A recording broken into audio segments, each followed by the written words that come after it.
Welcome to the Mostly Pod Out of Night. Mostly, I am Graveyard, joined by my co-host Salem. Hello.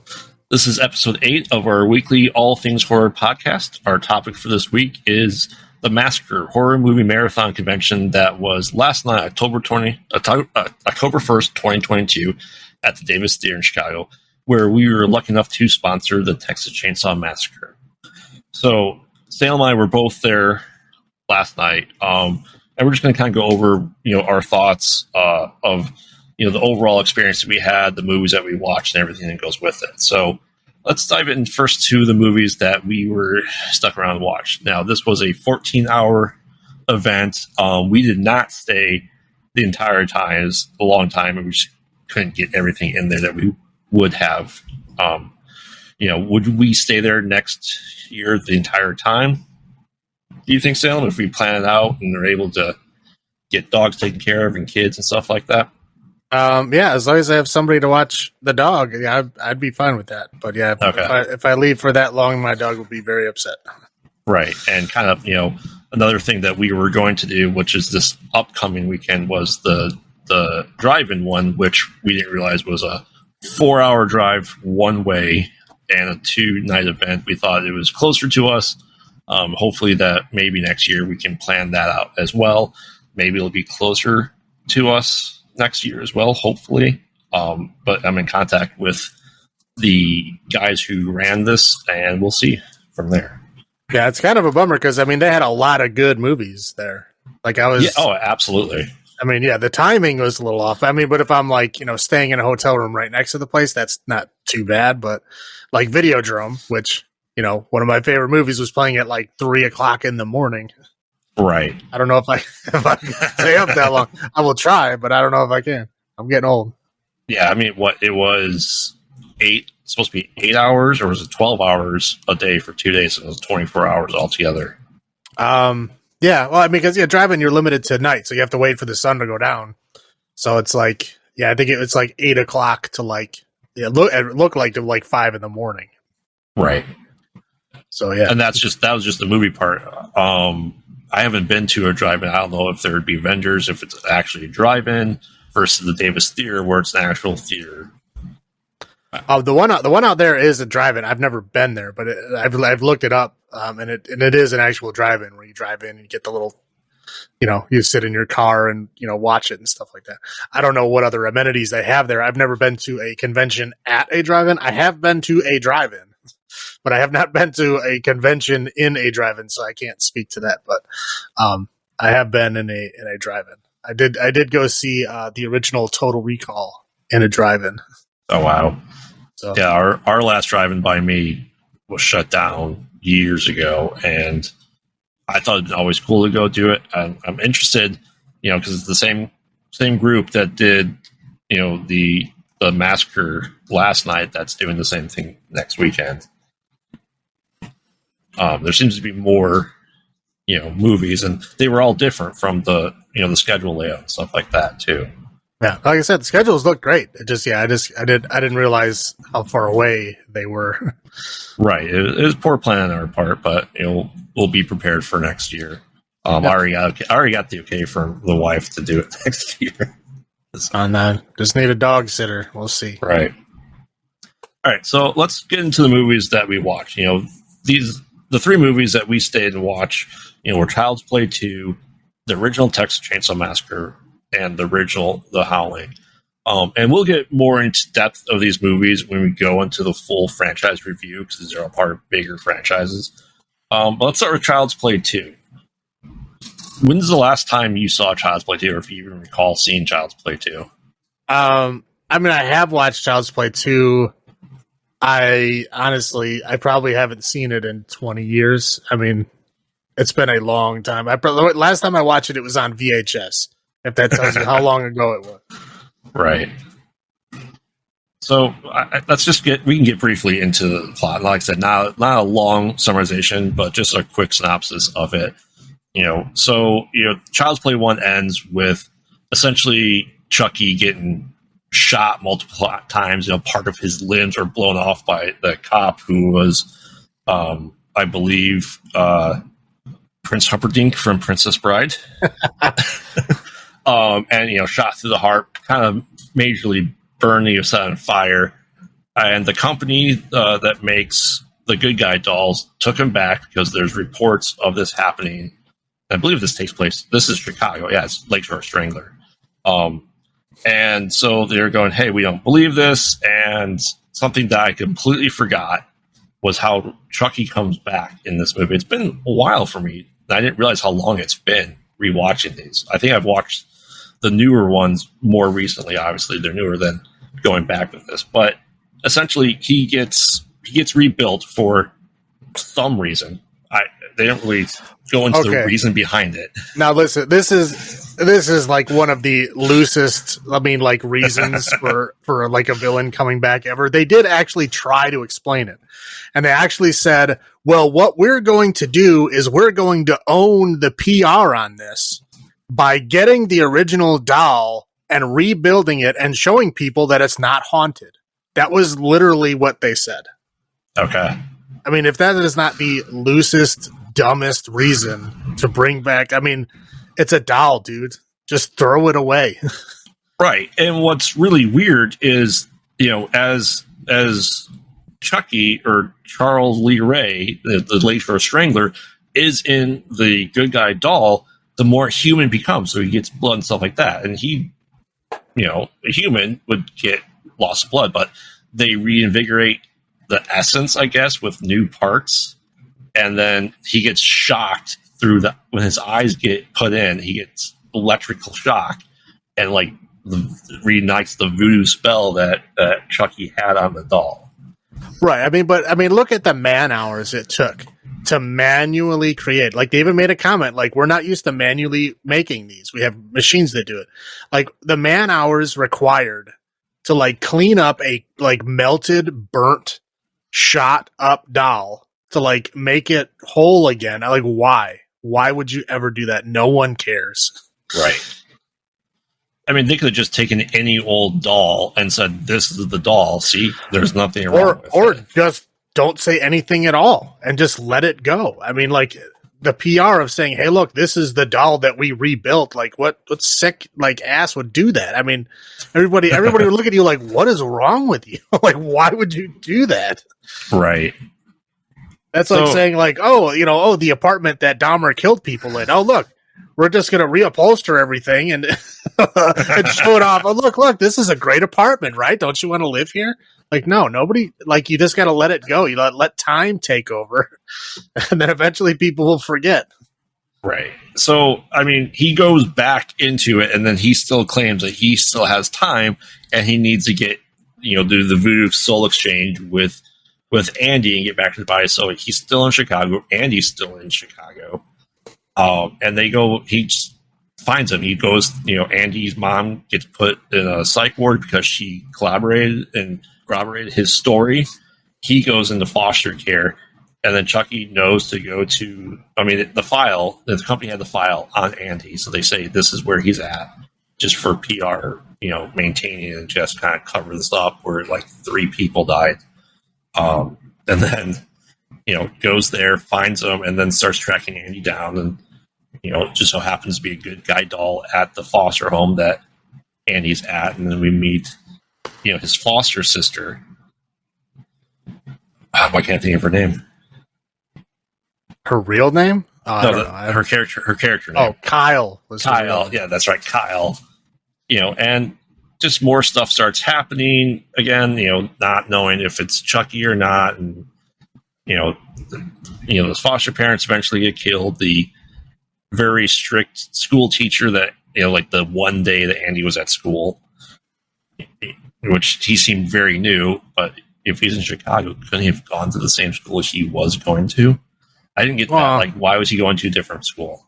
Well, you move to a different neighborhood. They're not going to bus you to another school, especially if you're in the foster system. You're stuck with whatever they give you. If you're in the foster system, you'd think that maybe you try to stick to the same school, especially if we stay in the same area.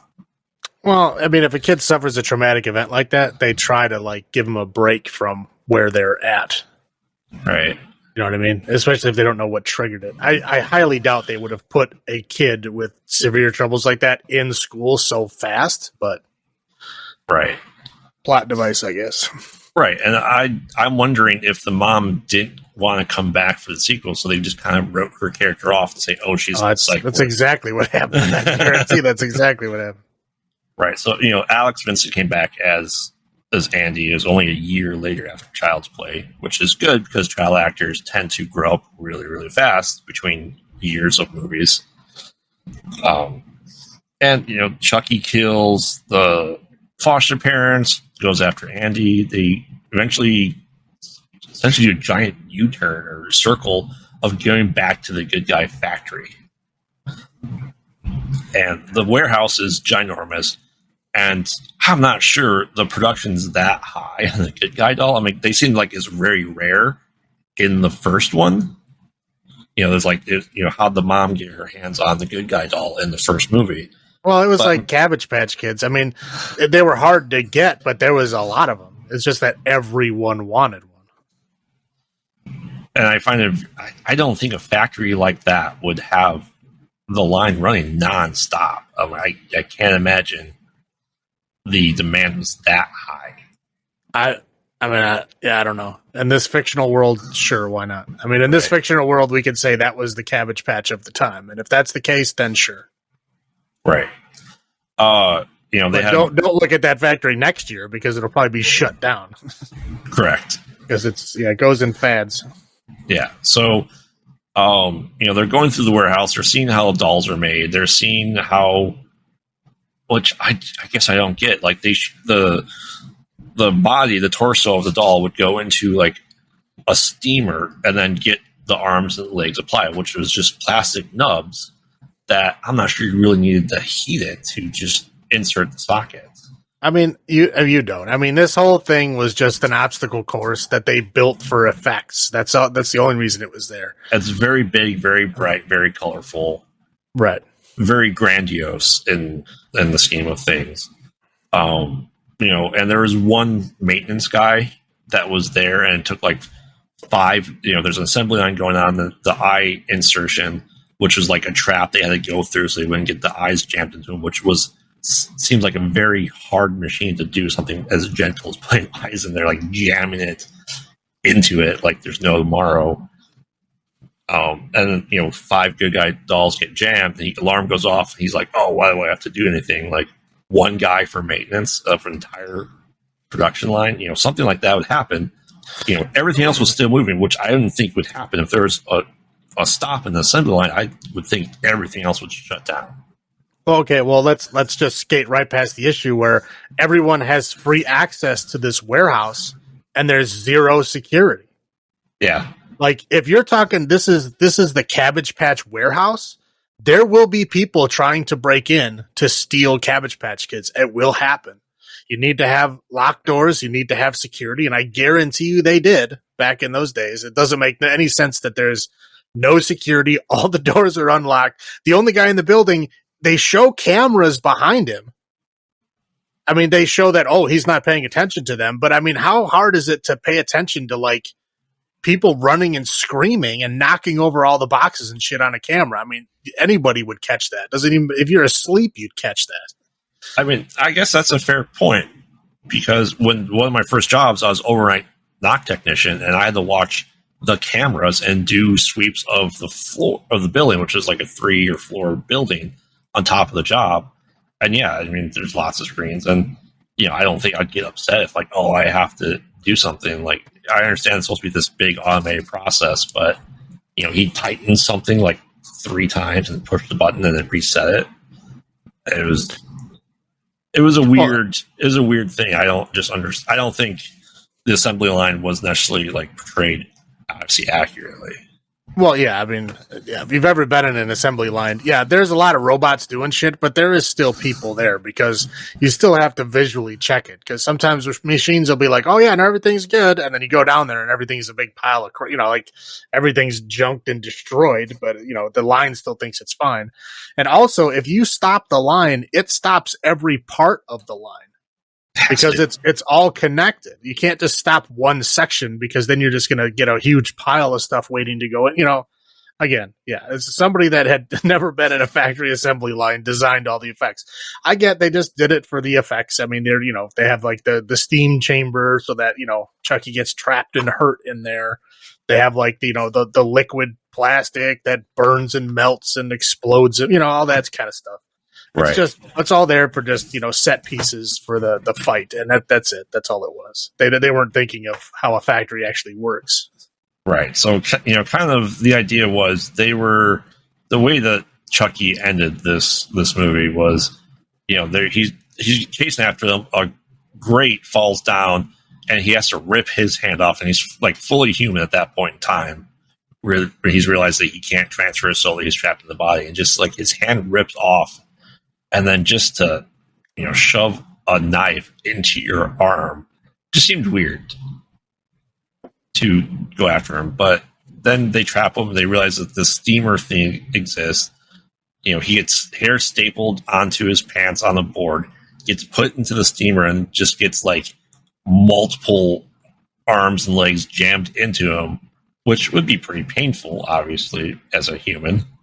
But, he's kind of then half burnt, and he kind of comes back. His legs are torn off. He's missing a hand. He's, riding on a board with wheels with one hand. And then, we'll discuss it briefly, we'll get to that, didn't really get to see the end of how he dies, right? I know how it ends is that, earlier they show Kyle bumping into that just very, very poor valve that's attached to the hot liquid plastic.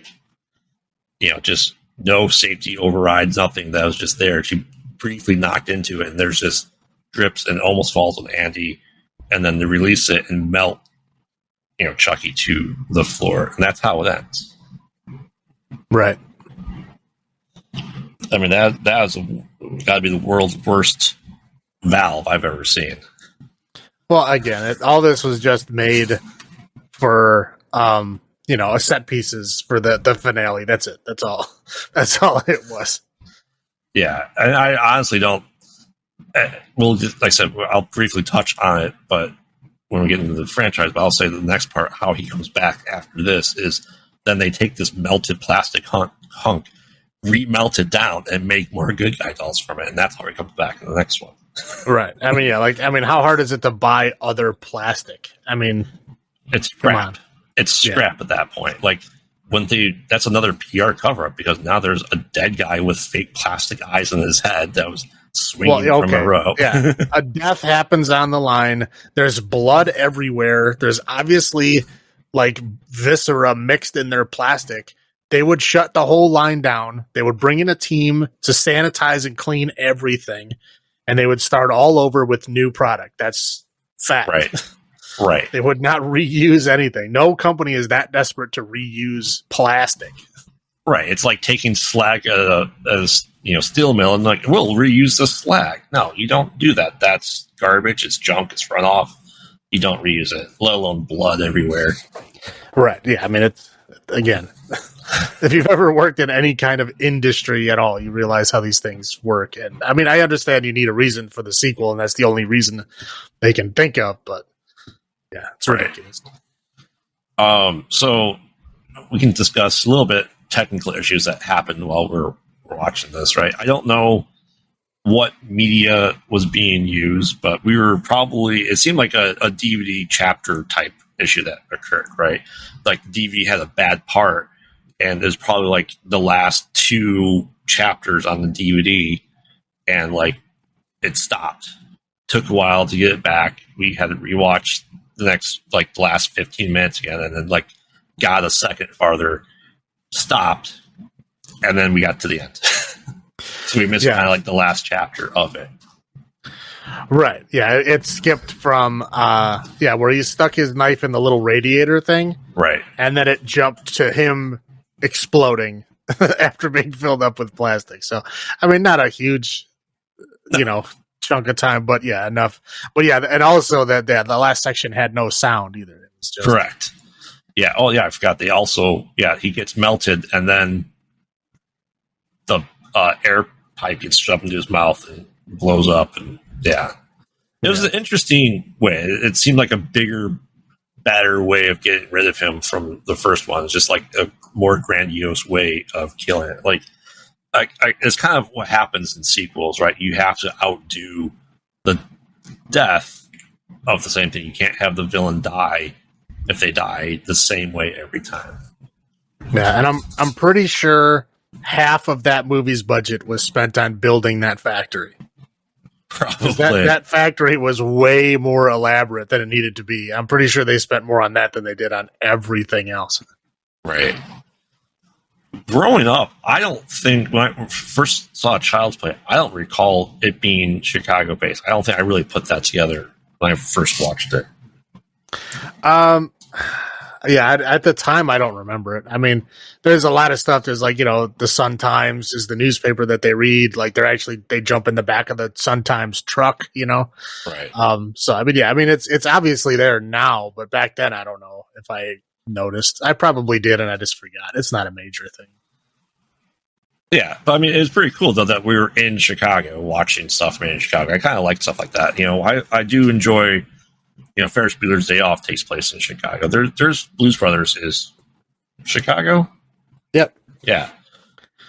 So it's interesting watching some of the stuff. I mean, they don't really show much of Chicago. Chicago really hasn't changed much from 1989 to now, especially like stuff that we saw.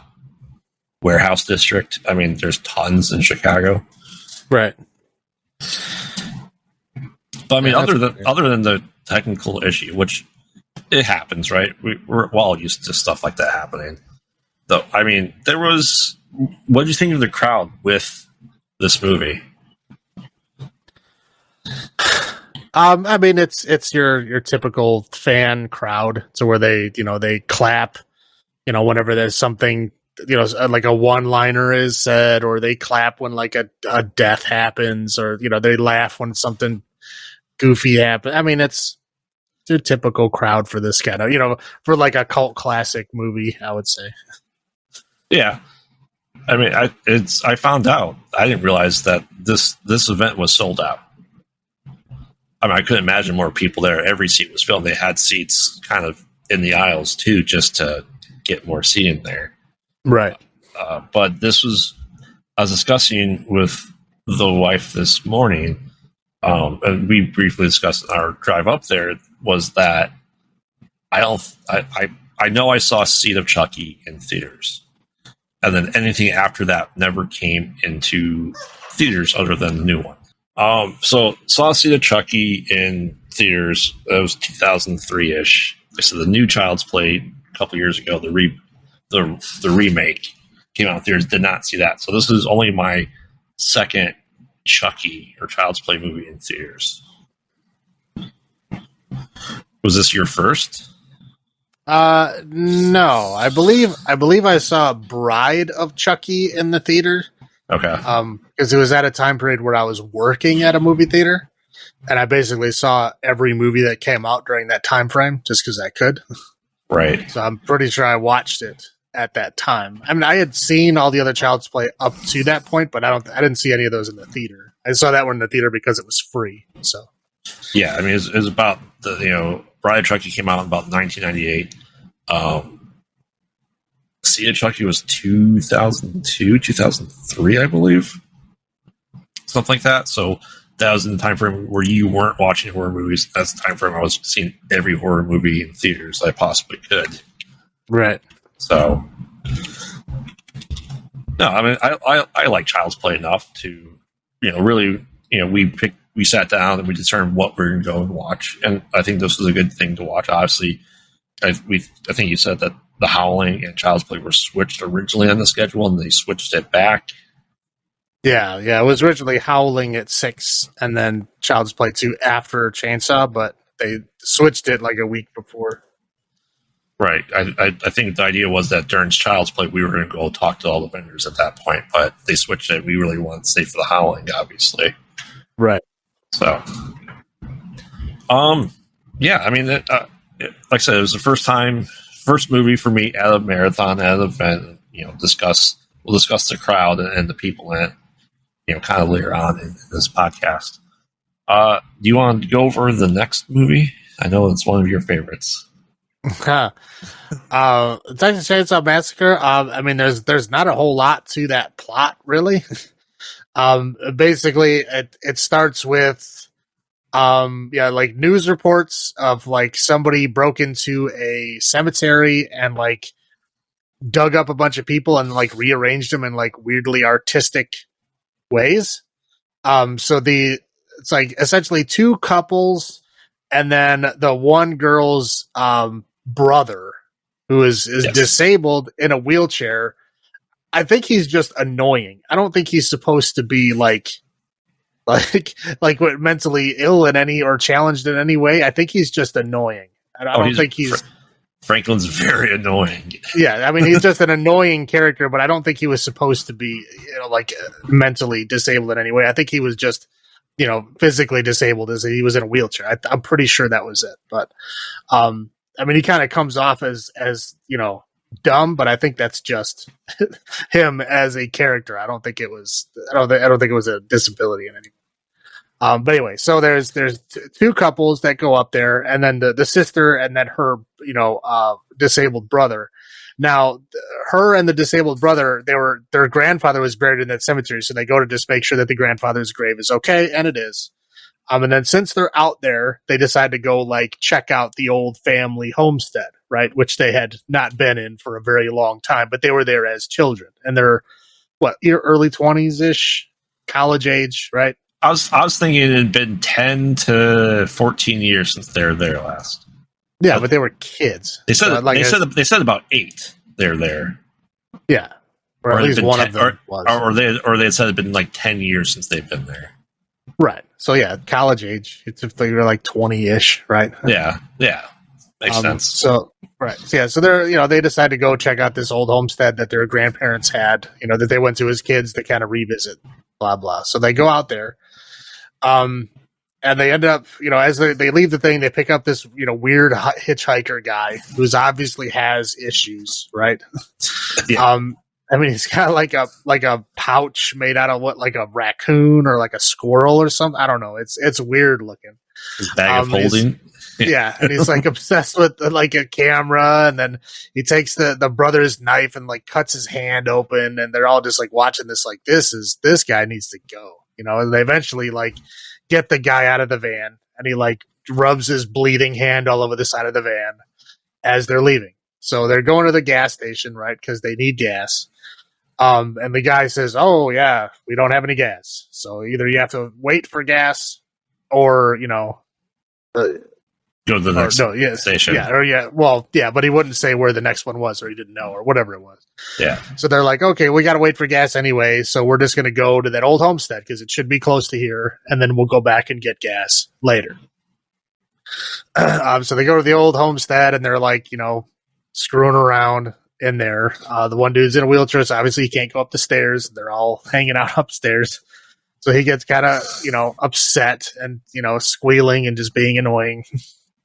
And then the one couple decides to like, we're going to go to the old swimming hole you were talking about, and he says, oh, there's, the old trail back behind the shed. In the two sheds, yeah. Yeah. So they go down there and they're walking. They can't find any swimming hole, but they find another house, or they hear like a generator in a house. So they're like, oh, maybe we get gas from these people because there's a generator running. So they go up to this house. It's a creepy looking house with all kinds of weird bone sculptures and stuff. Why it's a good idea to knock on that door, I don't know. But they do. Nobody answers. Bang, bang, bang. Scream, scream, scream. Nobody's answering. So, of course, they decide to walk in the house. The guy walks in the house. Of course, the girl was like, got upset at him for something. What did he scared her with something. Yeah. I don't remember what it was, but it was something. He scared her with something, and she left. So he walked in the house. Leatherface comes out, grabs him, hits him in the head with a hammer, and then closes this door to his little room, slaughter room, right? So she eventually realizes he's not coming back, goes up. She's looking, where's the guy? Where's the guy? She goes in there. She wanders in to what we'll call the chicken room. Yeah. And there's, all kinds of weird bone sculptures and stuff. And she's like, retching because it's all gross. And And Leatherface comes in and grabs her. There's a lot of screaming involved, whatever. He hangs her up on a hook and starts cutting them up with a chainsaw. So then we cut back to, there's still the one couple and with the sister and the brother, right? So the one guy says, hey, they haven't come back in a while. I should go look for them. So he goes off to look for him. He goes in the house, basically the same kind of thing happens to him where, he gets, captured and shit as well. Right. So it gets dark. And then it's the brother and the sister and they're like, oh, they're not out there. They're like honking the horn and, nobody's responding. So they're like, well, we got to go find them because we don't even have the keys to the car to get out of here. So they go down to the house. Of course. Well, they don't even get to the house. They're screaming and like yelling, and she's trying to push his wheelchair through like this forest, which is not going well. And they're both yelling at each other. They're yelling for their friends and stuff. And of course, because they're making so much noise and, with the flashlight and stuff, like Leatherface comes out and gets them. And then, of course, chainsaws the brother in the wheelchair first. Now, I was very surprised that people did not clap in the theater when he got killed.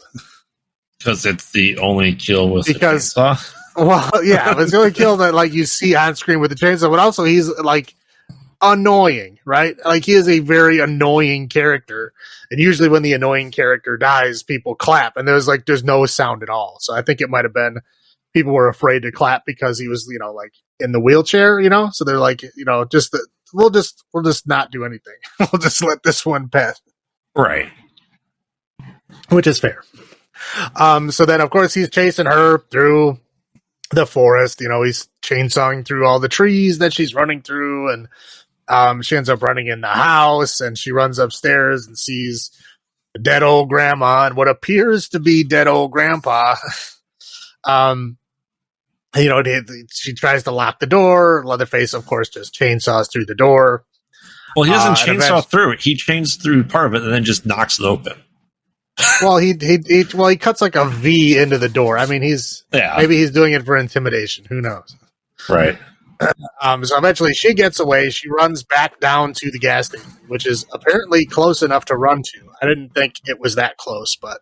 And Leatherface was running the same distance, the same speed, which is pretty good for a guy his size. Yeah, I know. He's got a lot of stamina for a big dude. I mean, he's given us a good name. Yeah. He runs a lot in this movie. I don't think he's ever not running, except when he's sitting down at the table. Right. But yeah, no, he does a good job. He's a champ. So she goes to the gas station. The guy's like, oh, come on in, oh, I don't have a phone to call the cops, just like I don't have gas. But we'll go, get in my truck and we'll go, to the police station. And of course he goes and gets his truck and he comes back with a sack and some rope. I mean, so yeah, not good. He ties her up, puts her in the bag, goes back up to the house. And of course, creepy hitchhiker is the brother of Leatherface, and this creepy, gas station dude is their dad, right? Yeah. Is their dad, right? Yeah. I'm pretty, yeah. Okay. Yeah. So yeah, is their dad. So then they bring her up there, they tie her up, and the rest of the movie is pretty much like her screaming non-stop. I mean, other things are happening. People are talking over her screaming, but I think the screaming just continues on for the whole rest of it. Screaming or crying for at least 20 minutes. Yes. Right. Yeah. So they basically tie her up, and they're she's sitting at the dinner table with the dad, the gas station guy, the creepy hitchhiker dude, and Leatherface, who has now put on somebody else's face and somebody else's whole head, right? The whole top of their head with the hair still on it. And a shawl, right? Yeah. At one point, it looks like he's wearing like a power dress with like a lacy ascot, but then later on, he's just wearing a suit. So I think it was just like the suit. It is the 70s, so it might have just been how the suit looked at that time. So yeah, so they're they're trying to eat and they're just messing with her, and they're arguing amongst themselves. And they decide that they're going to let Grandpa actually, kill this one, right? And I mean, he just looks like a corpse for most of this until they cut her finger and let him suck on it, and then he's actually moving around, and it's it's weird because again, he looks dead. You assume he's actually dead, but no, he's still barely alive. And so they're trying to put the hammer in his hand and let him hit her with the hammer, and he hits her a couple of times barely, but not hard enough to actually do any real damage. And she ends up just escaping and running away. And of course, the hitchhiker dude, he's fast. I mean, he's like running circles around her, just messing with her. Leatherface is doing his best to keep up with her with the chainsaw again. She runs into the highway. She does find a trucker in the highway who runs over the creepy hitchhiker brother, so he's out. She runs up to the door. He runs out. The truck driver gets out going like, hey, what's going on? And he sees the chainsaw and he immediately runs right back in the truck. I mean, as you should. Right. He doesn't try to drive away. He just gets out of the other side because Leatherface is trying to chainsaw through the door. And then they're running away, and then, Leatherface trips and falls, cuts his own leg with the chainsaw, and then now he's limping down the street, and they end up jumping in another pickup truck that drives by, and they get away, and then Leatherface just screams and does this weird interpretive dance with his chainsaw in the middle of the street, and then the movie's over. I mean, the trucker, another big dude, running really fast. Yeah, again, doing us proud. In the Texas heat. I mean, right. Now here is the interesting question that I was thinking of the entire time I was watching this, right? Yeah. Under Texas's current castle doctrine and hold your ground laws, did they actually break the law?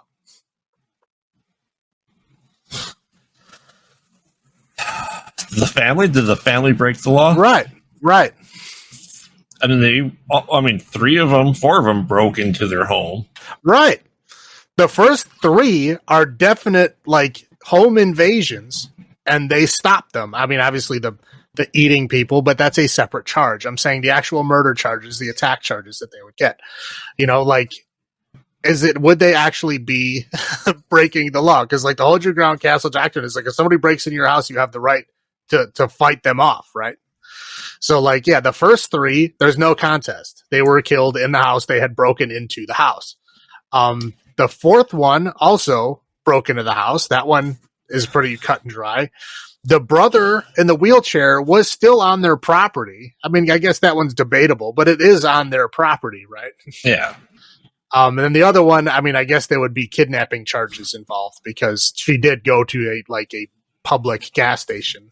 Correct. And stuff like that. So the last one they would definitely get charged for. But the rest of those, would they actually get charged for anything other, because of the current laws in Texas, would they actually get in trouble for this? That's a good question. Yeah, that's what I was thinking of. I'm like, they broke into their house. They kind of have, at least by Texas law, they have the right to fight them up. Obviously, they, eating them, butchering them, those are separate charges, mutilation of a body and, right. Cannibalism. Those are separate charges, but the actual murder charges, they might not be indicted for. Yeah. Oh, did the truck driver get into the other truck, or did he just keep running? I don't recall. He just disappeared. He just ran right out of the screen. I mean, he just ran. He ran for his life, and he left the movie. Ran right out of the movie. Never comes back for a Legacy revival. That's a shame. No, he's probably still running. I want his story now.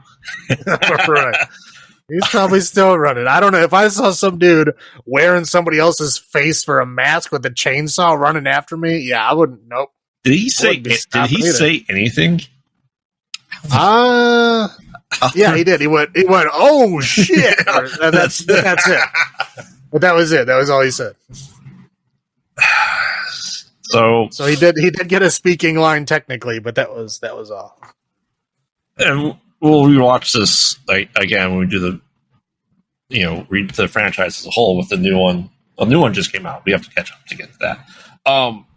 Do you find it weird that the dad also had a little apartment at the gas station as well as his homestead?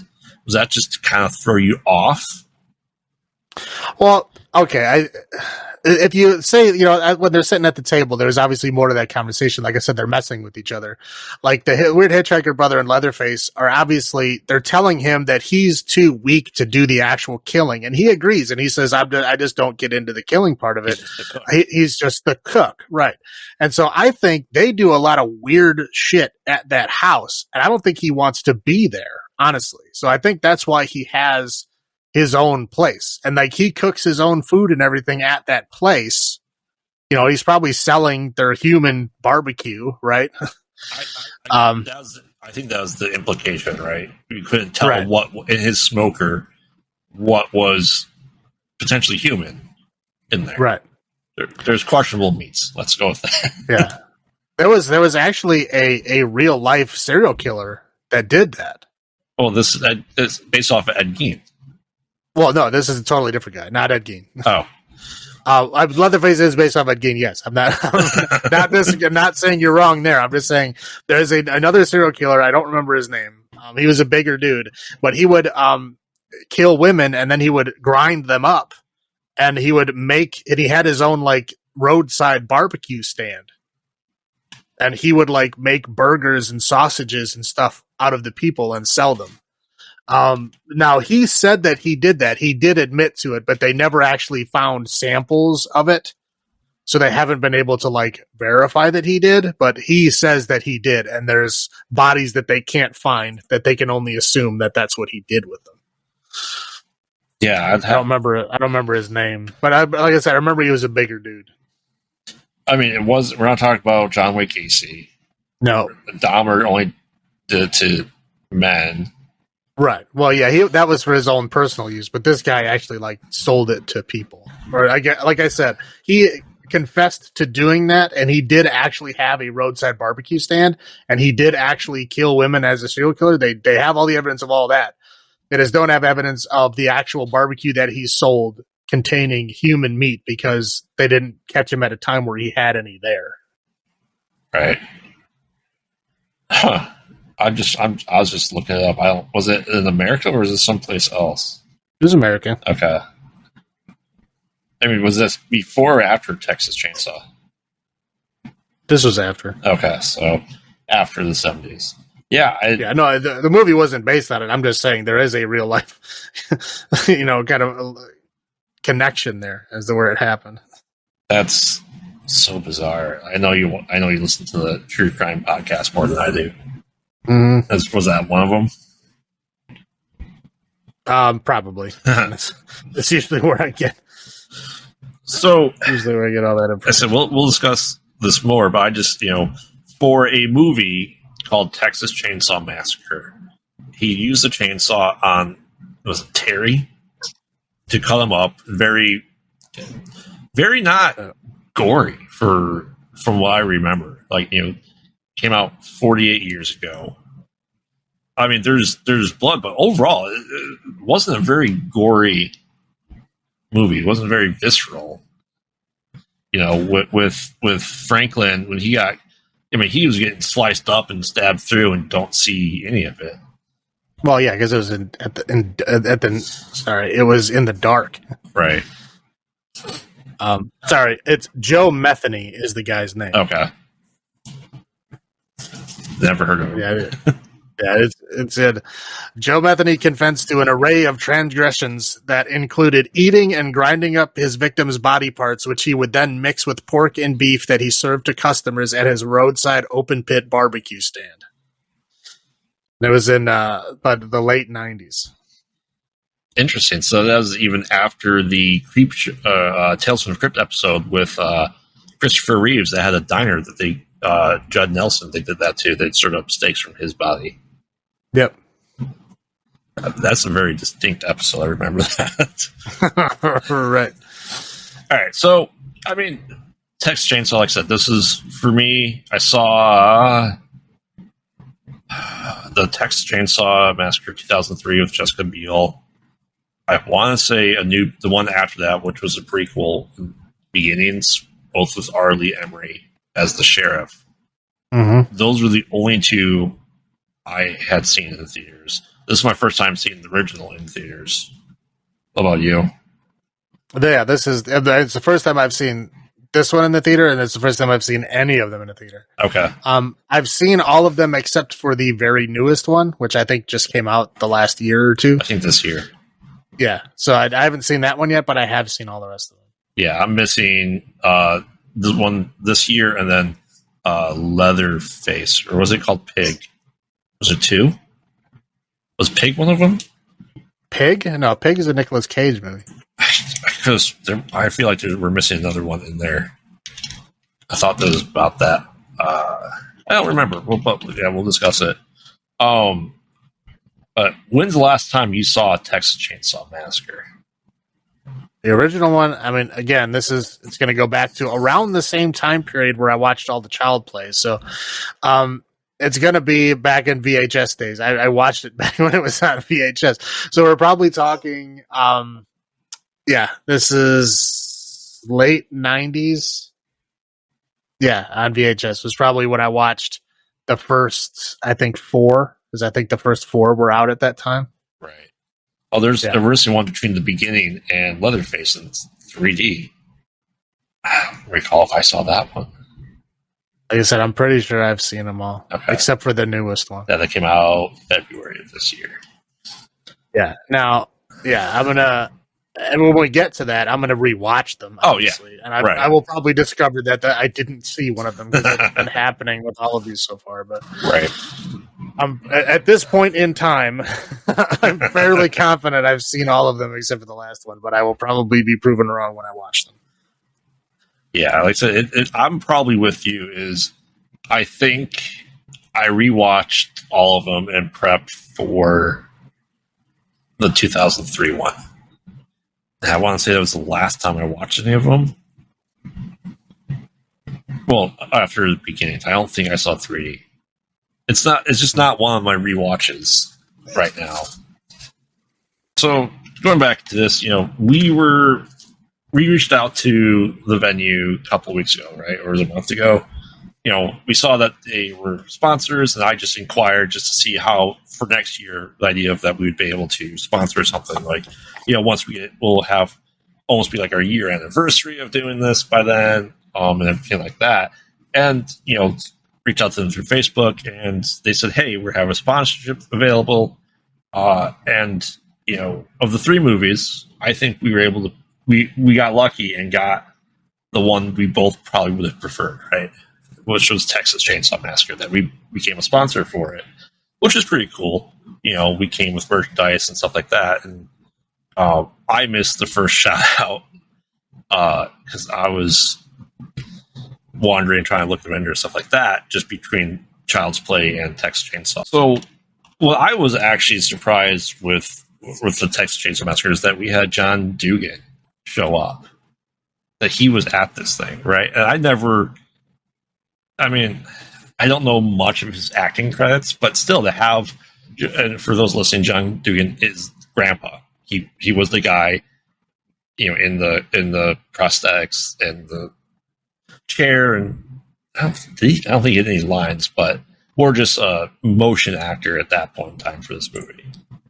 Yeah, unless you count like suckling noises, that's the only noises he makes. Right.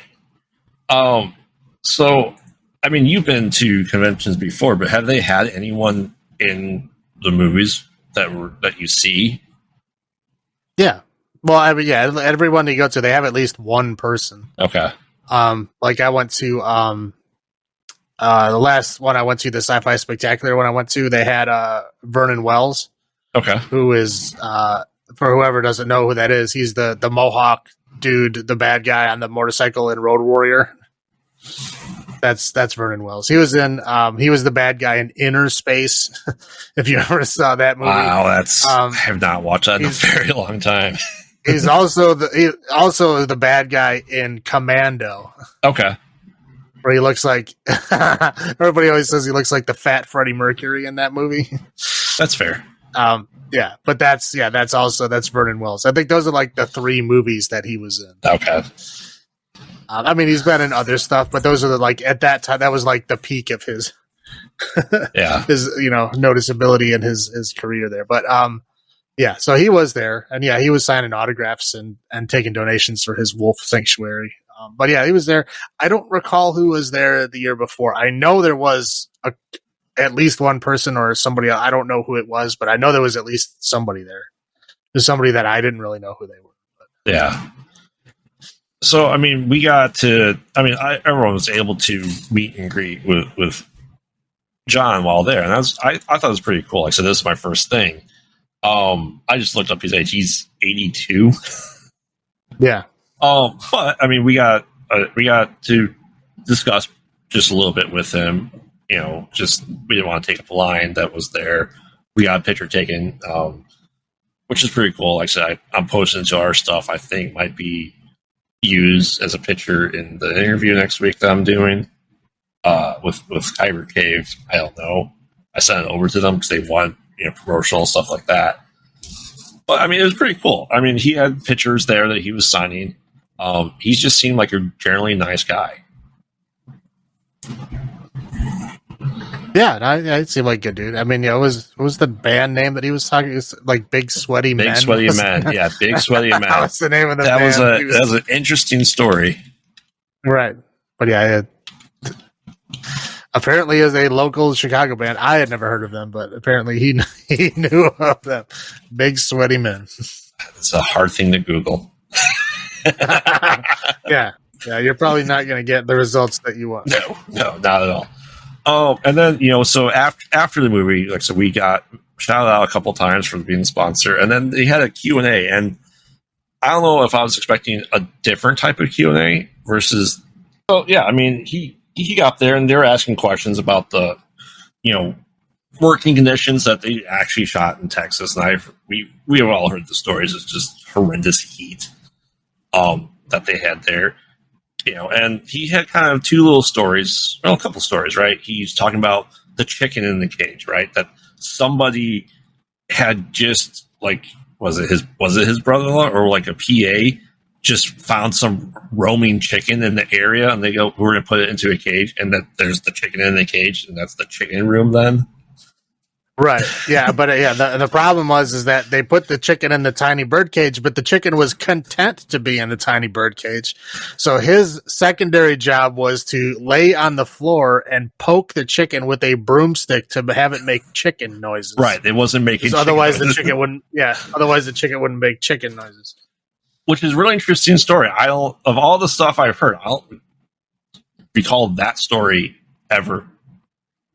And the stuff I've listened, I don't know if it's out there. It'd be interesting if we were some of the lucky ones that will hear that story live.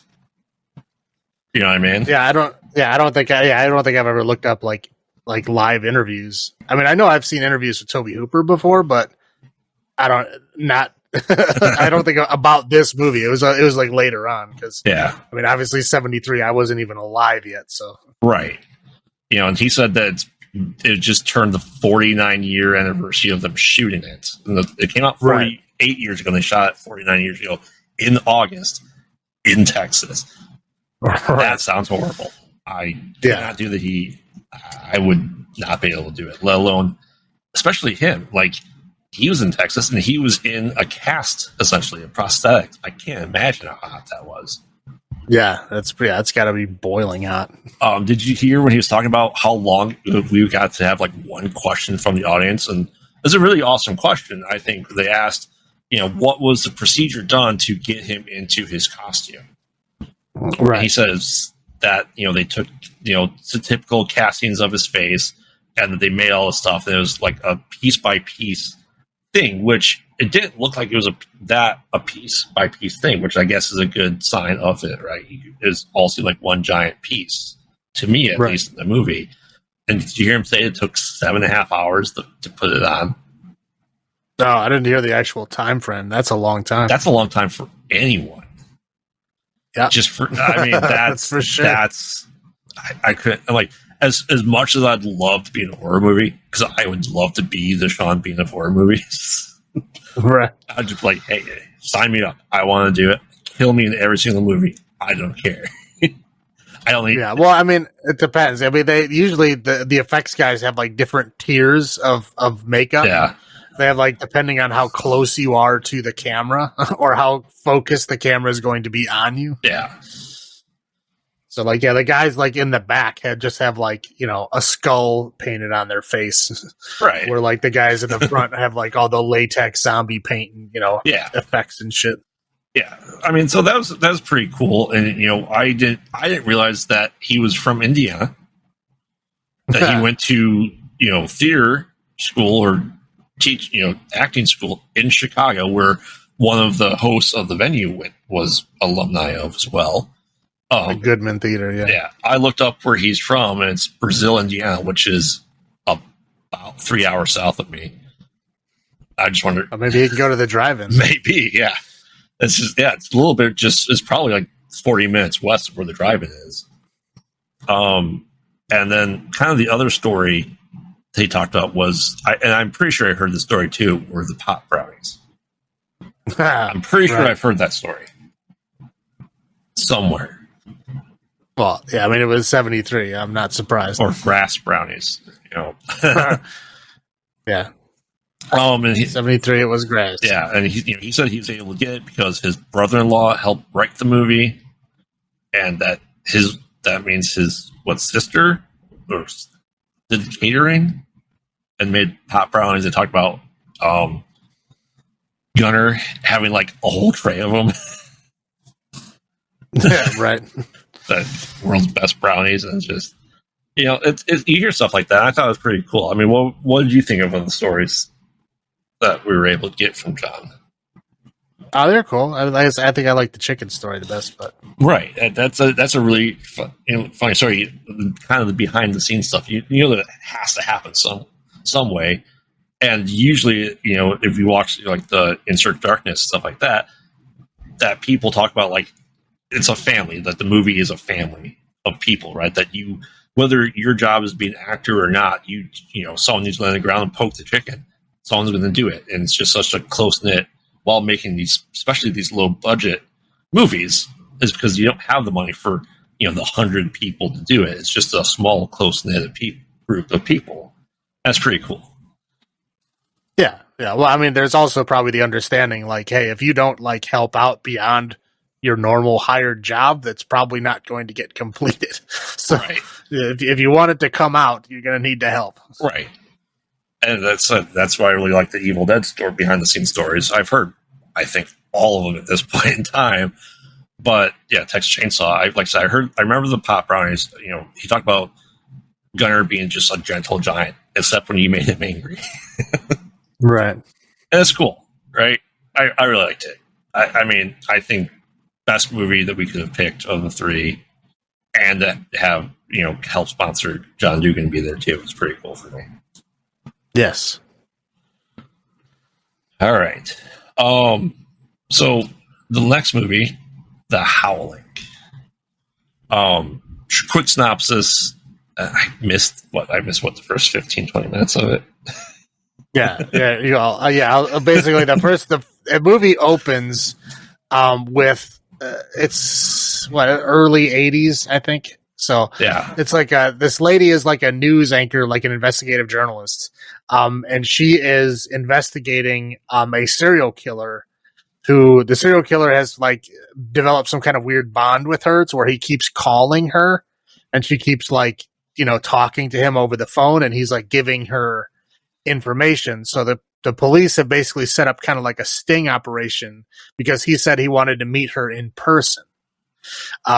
So like, they set up this like sting operation, so where the police are supposed to be following her to go meet this serial killer. And of course, this is early 80s, so technology is not great. And, she goes into this phone booth. He calls her. He tells her like some other location to go to meet him.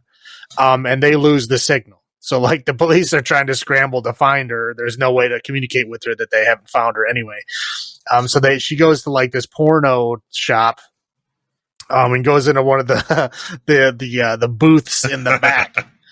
And she like sits down in the booth, and then the guy is already apparently in the booth, behind her. And so he puts this, the quarter, and, it starts playing this porn movie.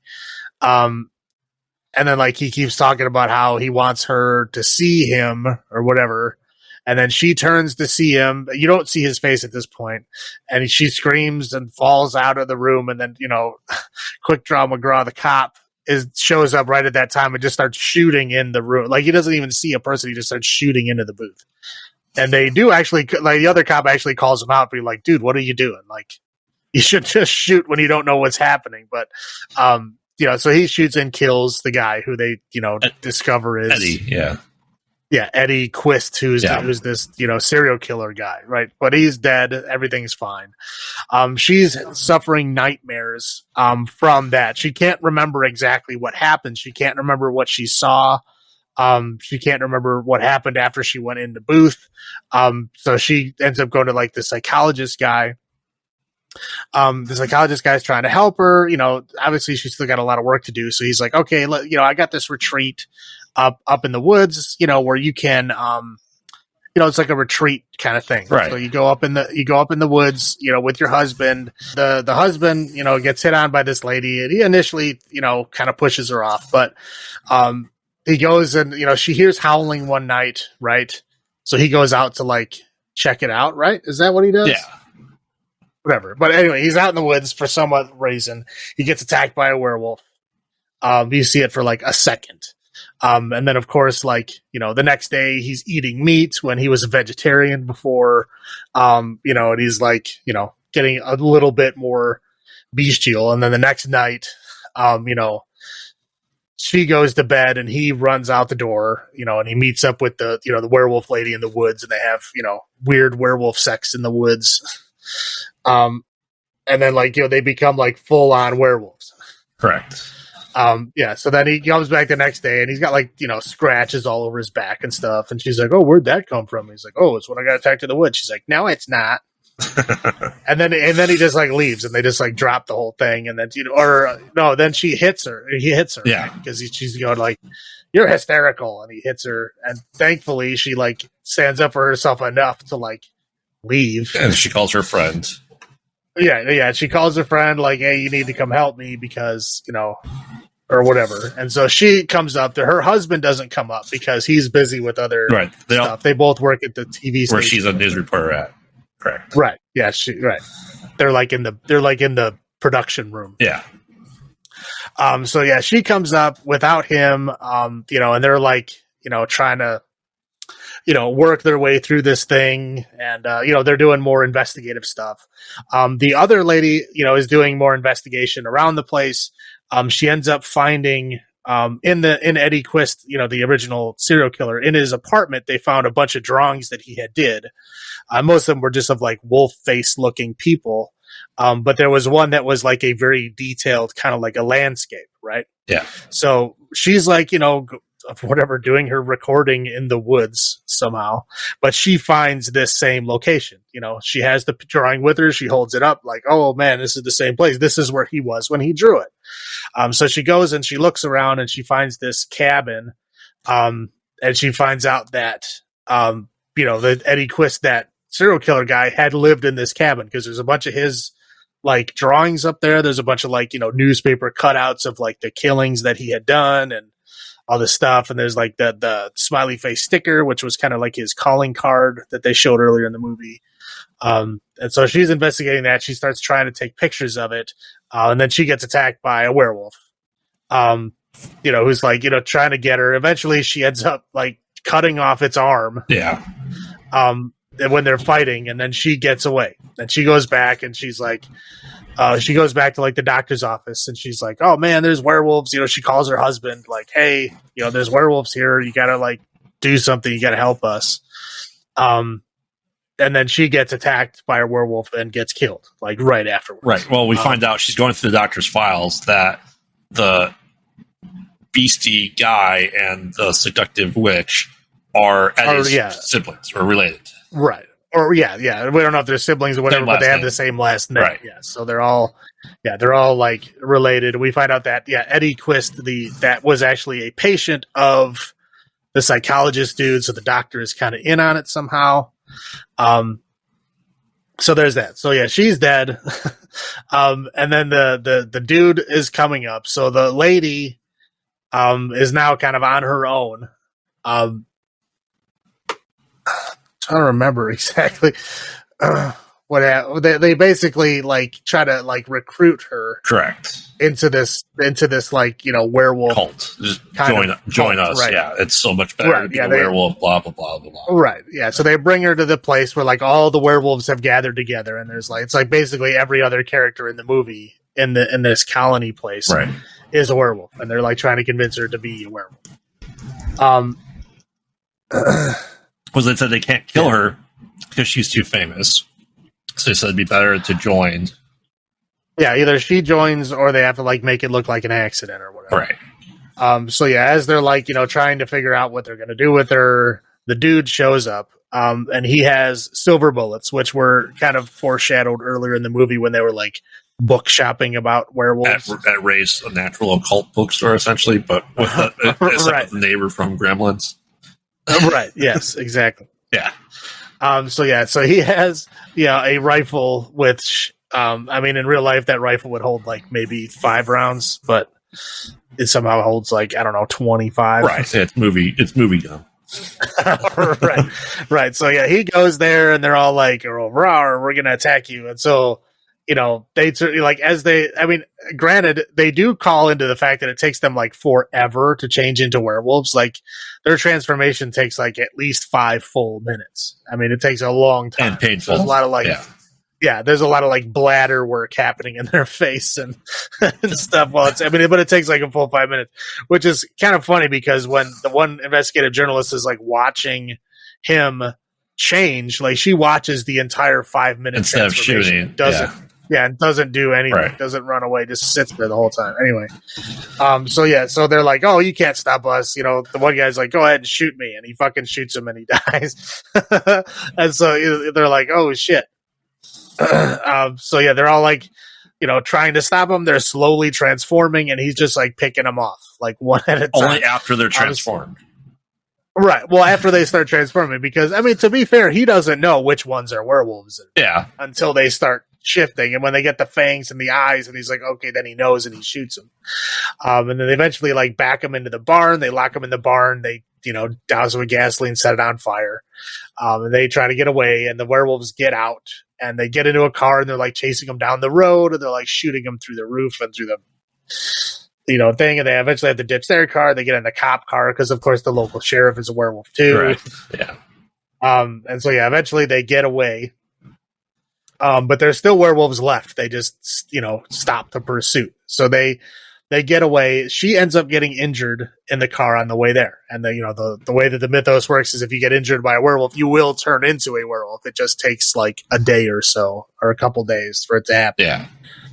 So essentially to show the world that these werewolves exist, she goes back to the TV station and like does a special report where she like changes into a werewolf live on air.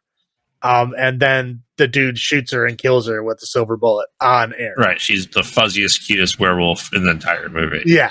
Yeah. She looks like a fucking Ewok. Right. I mean, yeah. I guess the lady wolves look different. So, like I said, we'll discuss this more, and I'll probably have more to say after I rewatch it in its entirety again. It's been a long time since I watched these. This is the first one I've ever seen in theaters. Grant, there haven't been many in theaters. Bladder work phenomenal in the movie. Transformation at the bone crunching and the pushing out, it just seems like it's painful because it would be. The always idea is they're painful. But the mythos is that they don't like to call them werewolves or lycanthropes. They're skinwalkers because they can change at will. It's not just during the full moon. Maybe the first transformation is in the full moon. That's usually how the mythos goes for some certain kinds of werewolves. That's on the first full moon you transform, and they even mention that because they're watching Lon Chaney Jr.'s The Wolfman in the movie. Yeah. Well, I mean, yeah, the werewolf mythos changes a lot depending on where you go. I mean, yeah, some of them it's only you change on the full moon and you're not in control of yourself when you are. Some of them you can change whenever you want, right. And it's all over the place. Basically, the only like connecting thread between all of them is there's a person that can turn into a wolf-man hybrid. Right. And that's it. But we also have like, what are they called? The loup de garou werewolves, which are werewolves that can only change if they like have like a skin of the wolf that's been specially prepared and they put it on like a cape. Correct. Yeah, it's or there's the in Dresden Files they have their Hexen wolves. It's kind of like a Hexen wolf. They have like a belt, and they wear a belt with the wolf hide on it, and they're able to then transform with that as a Hexen wolf. Right, but they're not able to just do it at will. Magic is involved, right? Or usually a hex is involved. It's not a condition. It is a change that you have to have an article that's cursed or imbued with magical powers to become a werewolf. Right. But yeah, I came from the world of I played a lot of vampire and werewolf, the White Wolf games back in my younger days in the 90s, and in those games, the werewolves can change whenever they want. Right. Like so it just really depends. There's like different 4 or 5 different categories just like there are for vampires. And vampires, you got sometimes silver will affect them, sometimes it won't. I mean, it's sometimes like the garlic and crosses will, sometimes they won't. It just depends on what mythos they're building. And what they don't necessarily talk about a lot is the regeneration powers that they have, because they just go, "Oh, it doesn't matter. You chop off an arm, we will regrow it. There's nothing we can do to kill us other than silver bullets." And at what point is it 51% of the body needs to be left to be regenerated? What if it's 50-50? Does it go into 2? What part comes back and whatnot, right? Because they said they can just regenerate whatever they feel like it, whenever they feel like it. They insinuated that, but that old man tried to kill himself with fire, so I think they know that fire will also kill them. I mean, that's generally the idea, is fire is a cleansing thing, and so silver's supposed to be pure. Well, technically acid is too, and somehow she threw acid on the dude's face. Yeah, and he wasn't healed, but it was also just an hour later. So his arm started growing back a little bit by the time we saw him again with his arm chopped off. But it wasn't back. So it's not like an immediate thing. It takes at least a day or two to happen. Right. The acid very well may have scarred him permanently. Who knows? Yeah. So, I mean, like I said, it's been a very long time, probably since, for you, if you've watched this as a franchise, VHS days. Quite honestly, and these were a really hard franchise to get a hold of when I was going through franchises, just because some of them are so rare and hard to find, especially number 2. Your werewolf is Howling 2, your werewolf is a sister. Your sister's a werewolf. Your werewolf is a sister. I mean, it's true, too. your sister's a werewolf. Yeah, no, this movie, and I mean, I guess the franchise to a lesser extent has been on my list for a very, very long time, but I've never actually watched any of them. This is the first one that I've ever watched. So yeah, I think I watched through number 6, which ended the 90s, and then we've had a couple since then. Yeah, no, this is the first one I've ever watched. Again, I've been aware it's been on my list for a long time, but other things are always more important. Right. So, I mean, we talked about technical issues, talked about this, but let's discuss werewolves in this movie. They're bestial, they're animalistic, but they're sexy, right? Well, at least the lady ones. Well, yeah. And it's just it's funny because it's, I think, the first time I recall seeing in a werewolf movie that they're almost like the animal attractions there, right? That Discount Tom Atkins was very attracted to the lady, and I don't know if it's just the bestial thing that's almost like they had the sexuality of vampires, which they get compared to a lot. Werewolves, vampires, yin and yang of the world, and a lot of stuff. Well, yeah, vampires are more about seduction, right? Yeah. It's more about seduction and then sometimes manipulation. But depending on the story, sometimes it's just seduction. But sometimes they might be hypnotizing you to get you to to be seduced. Who knows? Yeah. But werewolves are more about just bestial, instinctual, animalistic energy. Yeah. Right. So yeah, basically it's they insinuate. I mean, because his wife was even trying to initiate with him when he was going through that change, and he's like, "Nah, no thanks." Right. Because and he knows it's going to be, just kind of vanilla married sex, I'm assuming. Right. So he's just like, I'm not really into that. Like I need to feel that beast, you know, I need to go find somebody that's, you know, going to ride this beast train with me. And so that's why he goes out and finds Werewolf Lady right after. Well, it usually seems in the first transformation that all their sensors are overloaded, and that would make sense that they're more sexual at that time too. The first bestial urges come out. Well, yeah, right. Yeah. I mean, if you're going back to the reptile brain, that's what reptile brain ultimately wants to do is breed, right? So that's going to be your base instinct. That's what you're going to follow. You're going to follow your basic needs, which is like, you know, hunt, eat, and breed. I mean, that's except it. I don't think you make a werewolf that way. Has it ever been explored in a movie? I mean, it's been explored in a lot of other media. In the White Wolf, they have a whole section in the werewolf book about how that works out. And it's actually like a werewolf having a child with another werewolf is actually a really bad thing. It's like inbreeding. Interesting. So there's like, so they're like, you know, a lot of times they're born like sterile and they're like, they're deformed in some way and stuff like that. It's got something to do with the genes. So like they have what they call kinfolk, and the kinfolk are like people that carry the gene, but they don't they don't manifest. Okay. So the main thing is it kind of actually, well, I guess it kind of goes into this movie is to where like when he showed his real face to her in that booth and she couldn't remember, in the White Wolf game, they have what they call the veil, which is when a werewolf changes forms, the human brain can't process that. It can't understand it. There's like a, you know, it's also partly spiritual, but it's mostly just the brain just like, nope, this is not happening. And it's like, so the vast majority of people just shut it out. It just like it never happened.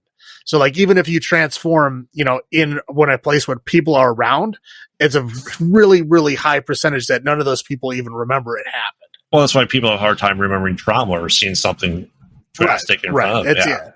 Right. They kind of go into that. Okay. And that's kind of what they, like I said, it kind of fades into it because she couldn't remember what she saw. And that's kind of what they go into. I mean, they probably used it from this movie is what I'm guessing is they built on that. But anyway, the kinfolk that carry the gene are immune to that.